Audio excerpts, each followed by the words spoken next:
आज का वीडियो शुरू करते हैं। सबसे पहले आपको लिखना है स्टूडेंट, मानव व्यतिकरण करने वाली तरंग समीकरण। मतलब दो तरंग समीकरण हैं आपके पास, एक y1 बराबर a साइन ओमेगा टी और दूसरा y2 बराबर b sine omega t plus phi.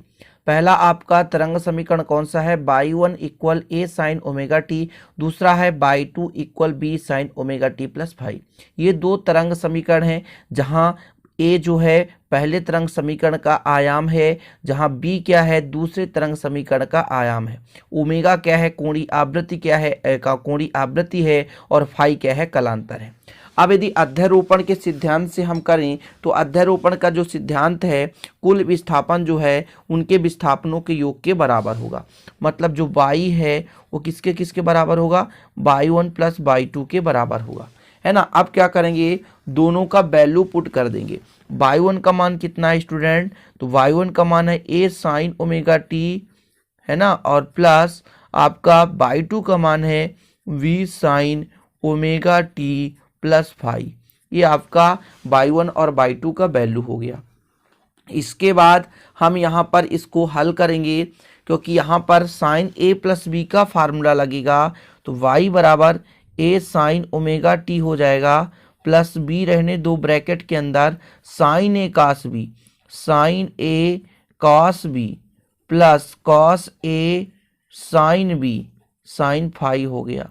ठीक है, ये हो गया sine a cos b plus cos a sine b।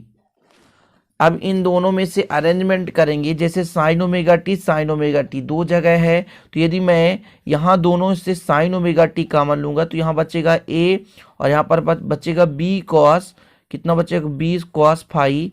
और यहाँ पर दोनों में से कॉमन आ जाएगा प्यारे स्टूडेंट साइन ओमेगा टी। ठीक है, यदि इसका b का मल्टीप्लाई कर दें तो v हो जाएगा यहाँ पे साइन फाई रहने दो और कॉस ओमेगा टी। इतना हो गया क्लियर। अब यहाँ पर हम फाई वाले चीज़ों को अलग करके कुछ ना कुछ वैल्यू पुट करेंगे। जैसे हम यहाँ पर देखिएगा, समीकरण आप दे सकते हो जितना भी देना है। जैसे अभी तक हमने इसको समीकरण नहीं दिया था, तो इसको हम समीकरण 1 दे देते हैं, समीकरण 2 दे देते हैं, फिर यहाँ पर स्टूडेंट इसको समीकरण 3 दे सकते हैं। ठीक है, अब समीकरण 3 से, कहाँ से? समीकरण 3 से मान के चलते हैं। देखिएगा, इसको मान, यहाँ कास फाई है ना, तो अपन इसको मान लेंगे आर कॉस थीटा बराबर आपका हो जाएगा a plus b cos phi. और ये आपका यहाँ पे v साइन है ना, तो r साइन थीटा बराबर v साइन फाई। अच्छा, समीकरण 3 था, इसको 4 दे दो, इसको 5 दे दो। इतना क्लियर है। थोड़ा सा लेंदी होगा, आपको बढ़िया से, है ना, आराम आराम से समझते चलना है, पूरा अंत तक देखते चलना है। अब करेंगे क्या? जैसे यहाँ पर r क्या है और थीटा एक क्या है? नियतांक है।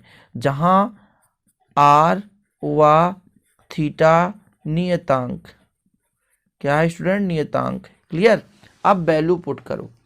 वैल्यू कैसे पुट करोगे? पहले अपन क्या करेंगे कि यहाँ पर मान रखेंगे, समीकरण 3 में मान रखने पर। किस पे? समीकरण 3 में, समीकरण 3 में मान रखने पर, मान रखने पर चलिए मान रख दीजिए, तो आपके पास y इक्वल आएगा, यहाँ पर r कॉस थीटा करोगे और यहाँ पर साइन ही है ओमेगा टी, प्लस यहाँ पर b साइन फाई के जगह v sine theta, r sine theta करोगे, है ना, और आपके पास कास ओमेगा टी है ना। इतना हो गया कास ओमेगा टी। अब दोनों में से r यदि कॉमन ले लें, दोनों में से r कॉमन ले लें, तो आपके पास बचने वाला है साइन ओमेगा टी, है ना, साइन ओमेगा टी हो जाएगा कॉस थीटा प्लस यहाँ पर student cos omega T sine theta, यानी साइन a प्लस बी का फार्मूला बन रहा है। कौन सा फार्मूला? तो r रहने दो, और ये बन गया sign omega t plus theta का फार्मूला। ये आपका आ चुका है y का वैल्यू, और इसको आप समीकरण दे दो 6, समीकरण 6 दे दिए। अब ध्यान रखना प्यारे भाइयों, समीकरण जो आपका 4 और 5 है, यहाँ पे देखिए समीकरण 4 और 5 है, इसको बर करके जोड़ेंगे। तो यहाँ पर आपको लिखना है आगे समीकरण 4 व 5 को वर्ग करके जोड़ने पर, वर्ग करके जोड़ने पर, चलिए वर्ग करके जोड़ दीजिए। तो ये R square cos square theta हो जाएगा, यहाँ पर R square sine square theta हो जाएगा, और इधर इसको वर्ग करेंगे मतलब A square plus B square cos square phi plus 2ab है ना, ये हो गया 2ab प्लस आपका यहाँ पे b square sine square phi, ये हो गया। हमने क्या किया था, दोनों को वर्ग करके जोड़ा था।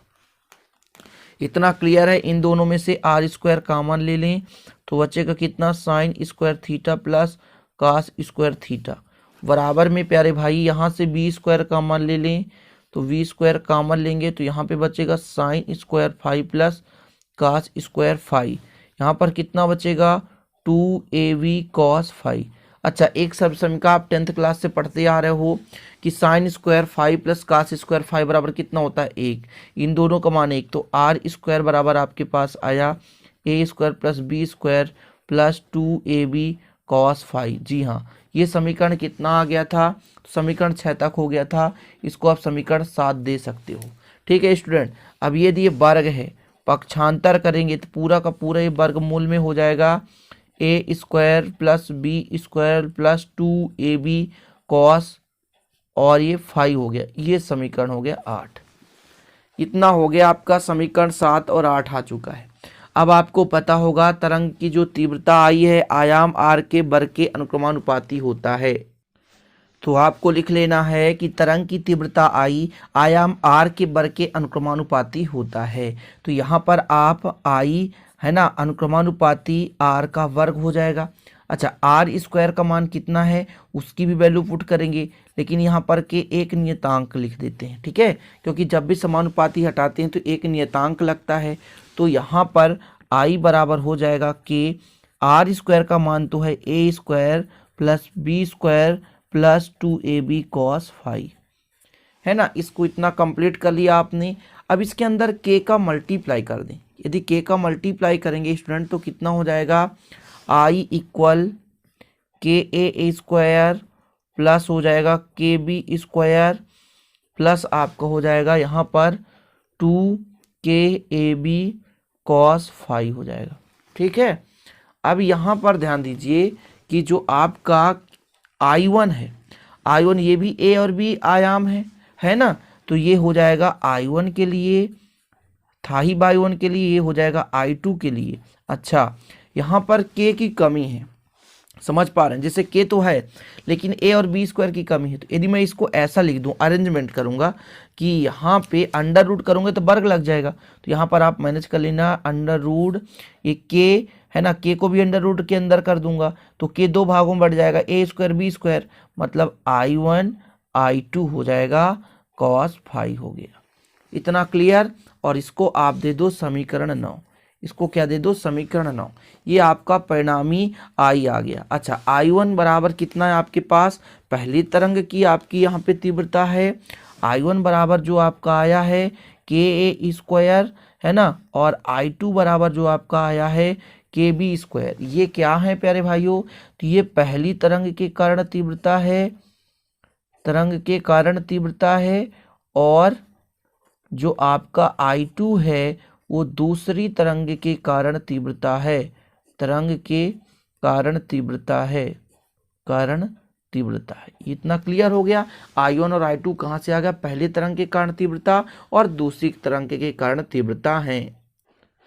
अब इसके आगे आपको स्टूडेंट करना क्या है कि समपोषी व्यतिकरण और विनाशी व्यतिकरण के लिए शर्त निकालना है। तो समपोषी व्यतिकरण के लिए अपन क्या करेंगे, तीव्रता अधिकतम कब होगी, तो समीकरण 7 से, समीकरण 7 आपको देखना है कहाँ पे, ये आपका समीकरण 7 है। यहाँ पर जब तीव्रता अधिकतम होगी, मतलब यहाँ पर जो तीव्रता अधिकतम के लिए आयाम पहले निकालेंगे कि आर का मान क्या होना चाहिए, अधिकतम होना चाहिए, है ना।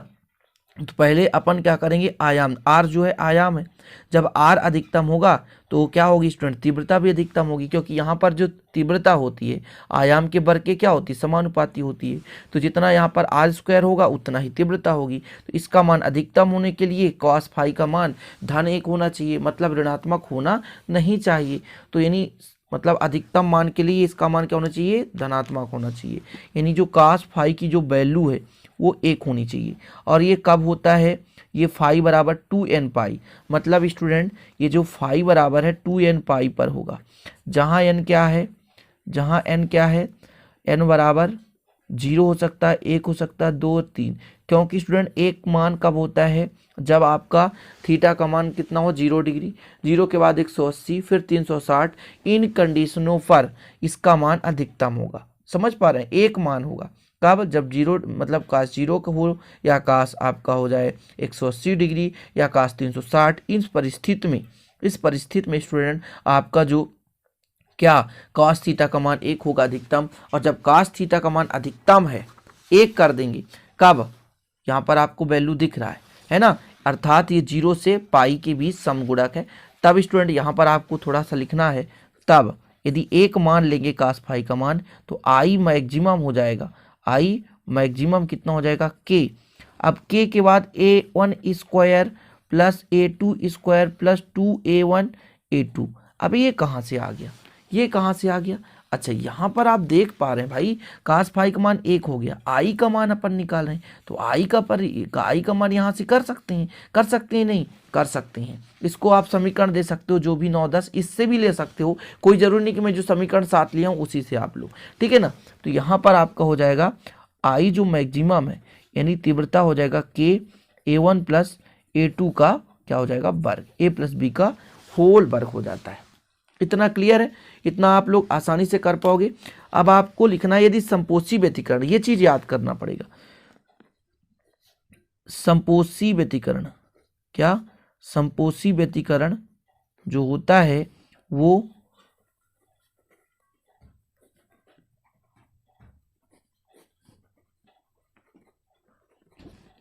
पथांतर जो होता है लैम्डा बाई 2 पाई का समगुणक होता है, ठीक है। ये हो गया लैम्डा अपान 2 पाई का मान। अब ये आपका फाई का जो वैल्यू है यहाँ पे रख देंगे, तो फाई हमने कितना मान के चला है, 2n पाई, है ना, n जहाँ 0 से 1, 2, 3, 4।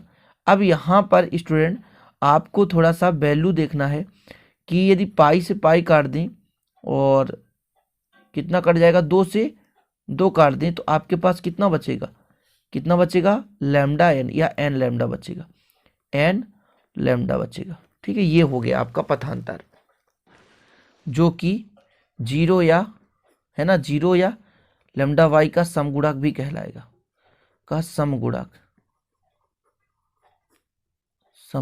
है ना। इतना हो गया ये पथांतर आ गया, ठीक है। किसके लिए आ गया ये, तो ये संपोषी व्यतिकरण के लिए, संपोषी व्यतिकरण के लिए। इसी प्रकार विनाशी व्यतिकरण के लिए शर्त अपन निकाल देते हैं, ठीक है। विनाशी व्यतिकरण के लिए शर्त, तो विनाशी व्यतिकरण के लिए क्या होना चाहिए, मान न्यूनतम होना चाहिए, है ना। समीकरण 7 से लिया था हमने, समीकरण 7 से, है ना, आयाम का मान न्यूनतम हो, क्या हो, न्यूनतम हो। अर्थात जब आयाम न्यूनतम होगी तो तीव्रता भी क्या हो जाएगी, न्यूनतम होगी। यानी cos फाई की जो वैल्यू है वो -1 होना चाहिए, +1 नहीं होना चाहिए। +1 अधिकतम के लिए हो गया, -1 क्योंकि cos का मान -1 से +1 के बीच ही होता है। अब इसको अपन कब करेंगे, इसके लिए थोड़ा सा याद रखना, 2n - 1 यानी विषम समगुणक था, कौन सा, है ना, 1 कब देगा, समगुणक। और जो 2n - 1 ये विषम गुणक है, जहां n बराबर आपका है कितना, आपका 2, 3, 4 बिंदी, ये आप n 0 से लेकर नहीं चलोगे, ये हो गया।